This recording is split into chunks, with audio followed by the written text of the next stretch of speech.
Hey everyone, welcome. I'm Naomi, and today I want to talk to you about the 3 biggest mistakes that we tend to make when it comes to creating New Year's resolutions. It's actually 3 and a bonus, so it's really 4, but 3 sounds better.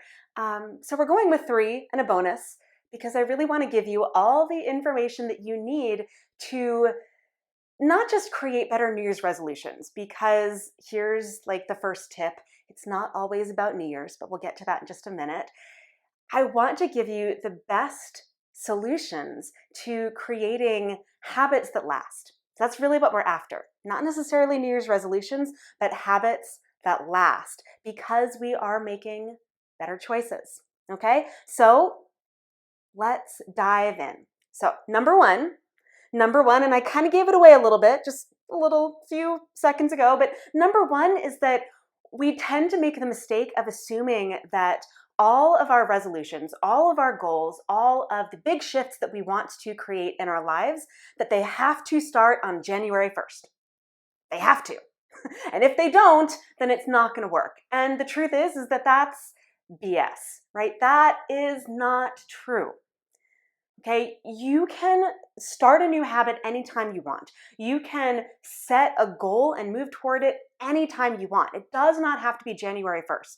And so I think that what tends to happen is that we hit January 1st and because you've set it up to start on this day, you're like, it's got to happen. And then something sidelines you or you forget or because it's brand new and you're like, well, shoot, I didn't do it on January 1st. Well, I guess I can't do it now. No, that is not true. Okay, it does not have to be tied to January 1st. You can create a resolution, you can start a new habit, you can have a goal anytime you want. So don't make that mistake. This video is coming out on January 2nd. You could start today, you could start next week, you could start in 6 months. Okay, because the start date is actually the least important part when it comes to creating habits that last. Okay, so that's number one.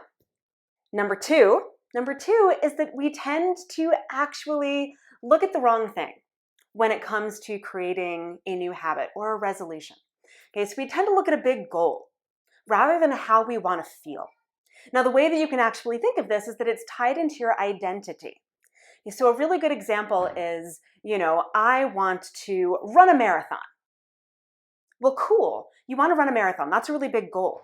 But if you don't think of it as how you want to feel, what is that feeling that you want to have when you complete the marathon, then you might not actually feel particularly motivated to do it. And even further than that, if you don't identify as a runner, then the idea of running a marathon is going to feel incredibly difficult, right? It's going to feel really foreign, okay? Because it might not actually be about the marathon. The marathon in of itself is a really great goal to have if that's something that's really important to you. But ultimately, it's more about, well, what's the feeling that I want to have from running that marathon? And is it more that I want to have a practice of running, every other day or, 3 or 4 times a week? Is it that I want to feel like I can use my body to cover great distances?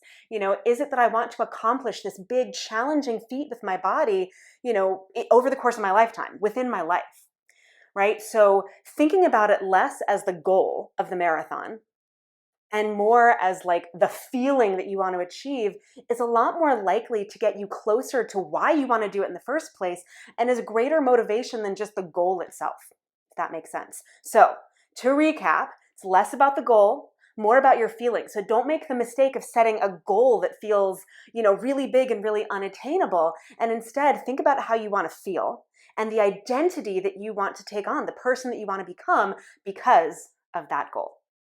Okay, so number three is that we tend to create these big, grandiose goals, right? These huge, exciting goals. And because we have these huge goals, and I'm going back to that word goal or resolution because that's the familiar language around it, but we come up with these huge goals, these big resolutions, and we don't think about what it takes to accomplish them, which means we don't always break them down into manageable pieces, bite-sized pieces. Okay, so take a daily yoga practice as an example. So let's say that you want to practice yoga. Okay, you want to practice yoga every day. which is a really big goal, right? Especially if you're starting at 0, you don't have a practice at all. Okay, so you say, I want to practice yoga every single day. Well, that's going to be really challenging. So what about saying, I want to practice yoga 3 times a week? Or like scaling it back and saying, I want to practice yoga every day, but I know that like instead of aiming for a 60-minute practice every day, which is incredibly challenging, I'm going to aim for 5 minutes and see how that goes. 5 minutes every day. That's actually very manageable. So you have to create these steps for yourself. A lot of times we create these really, really big goals, but we don't give ourselves simple steps along the way to accomplish them, right? And this sort of ties back into the idea of identity, right? Like you want to become the kind of person who moves your body every day, who does yoga every day. It's not just about like, oh, I've got to do 60 minutes every day. That can feel like so much that you actually end up not wanting to do it at all. Okay, so to recap, instead of creating huge, huge goals, huge resolutions, think about the really small ways that you can break them down into bite-sized pieces so that you can create a more manageable plan for making this habit, this new habit, this resolution, this big goal of yours actually happen. All right, so that's 3. What about our bonus tip? So my bonus tip for you is this. We don't often give ourselves the opportunity to fail because failure is looked at this really bad, as this bad thing.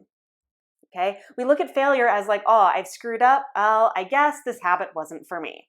So, well, New Year's resolution, fail. The thing is that failure teaches you a lot, right? So if you are trying to, start a new habit, if you were trying to, let's say like sit in meditation every single day. Let's say you're trying to sit in meditation every single day, but it's just not working. And you just can't do it. And you can't figure out how to make it happen. Well, maybe it's time to reevaluate. It's not that you can't sit in meditation every day. It's that either you don't have a good plan, or the time that you're trying to do it doesn't work, or maybe you have to rethink your whole idea of what meditation is, right? Maybe it's not like sitting for 10 minutes. Maybe it's like, sitting on the edge of your bathtub after you've, wash your face in the morning, if that's something that you do. And, you're sitting on the edge of your bathtub, or even like brushing your teeth at night, right? So like, these are all ways that you can rethink of it, right? Like, let's say you've brushed your teeth at night and you're like, you know what? I'm just going to sit on the edge of my bathtub and close my eyes and breathe 10 breaths. And that might be the way that you incorporate meditation into your life instead of trying to force it in these other ways. Right? So failure doesn't mean that that you cannot do the thing that you're trying to do. Failure simply means that the way that you're doing it isn't working. So we have to leave room within these resolutions that we have, within these goals that we have, within, these big visions that we have for ourselves to fail. We have to leave room for that failure so that we can reassess and figure out the way that actually works. And if you can figure out the way that actually works, then your resolutions or your big goals or the habit that you want to start will actually work. Okay? So to recap, your 3 and your bonus tip. Number one is that you don't have to start on January 1st or January 2nd or January 30th. You can start any time you want. Number 2 is that it's less about the goal and more about your identity, how you want that habit to make you feel. Okay. Number 3 is that you need to break things down into smaller chunks. Those big, huge, big dream visions are wonderful, but they only work when they are smaller to start. And then your bonus tip, let yourself fail. Let yourself screw it up a little bit. Be okay with not succeeding the first time out so that you can reevaluate and figure out the best way for this habit of yours that you want to take on, this new resolution, to work. So I hope this helps you avoid some of those mistakes, or if you feel like you're already making them, to know that not only is it totally normal to make those mistakes, but they're really, really easy to sidestep and to create better practices once you know them.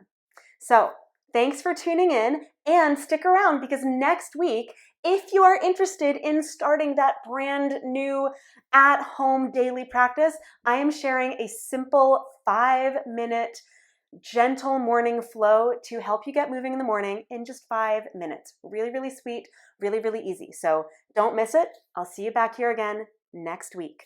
Until then, bye everyone, and good luck with those brand new resolutions.